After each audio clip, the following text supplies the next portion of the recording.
伏羲creates the 8 symbols. Long, long ago, people lived in fear. They did not understand the world.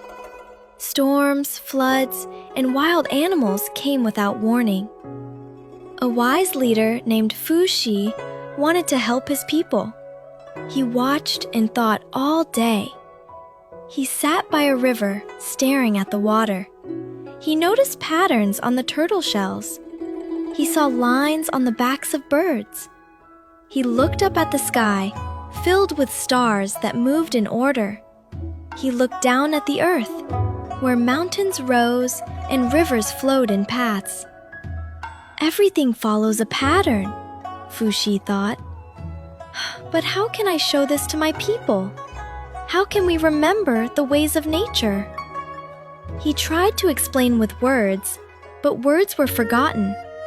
He tried to draw pictures of things, but there were too many things. He needed a simple key, a secret code for the universe.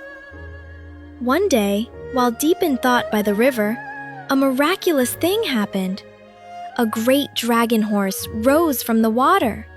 On its back were strange and wonderful markings. At the same time, a sacred turtle emerged from the river.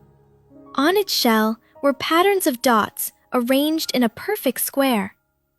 伏羲's heart leapt. He stared at the markings on the dragon horse and the turtle. They were not random. They were a map of heaven and earth. The markings gave him the final clue. He ran to a smooth patch of sand by the river. With a stick, he began to draw. He did not draw a sun or a moon. He drew something simpler, lines. First, he drew one long, unbroken line. This is for the sky. It is strong, whole, and bright, he said. Then he drew a line broken in the middle. This is for the earth. It is open, gentle, and receives, he said. He looked at the 2 lines. From them, he created more. He put the sky line over the earth line. He put the earth line over the sky line. He stacked 3 lines together in different ways. Slowly, 8 different symbols appeared in the sand.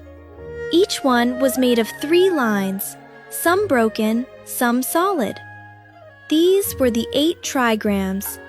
Each symbol stood for a great power of nature: heaven, earth, thunder, wind, water, fire, mountain, lake.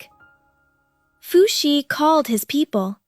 He pointed to the first symbol. This is heaven.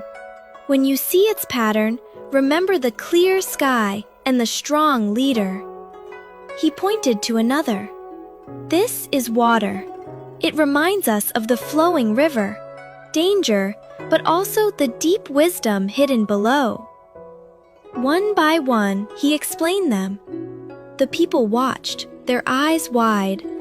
The confusing world suddenly made more sense. Now, before a long journey, they could look at the mountain symbol for strength. Before planting seeds, they could think of the earth symbol for nourishment. The hunters understood the patterns of animals better. The farmers felt the rhythm of the seasons more clearly.伏羲did not make the rules of the world. He only found a way to show them. His symbols were like a bridge between the human heart and the great heart of nature. People were no longer completely afraid. They had a tool to understand, to remember, and to plan.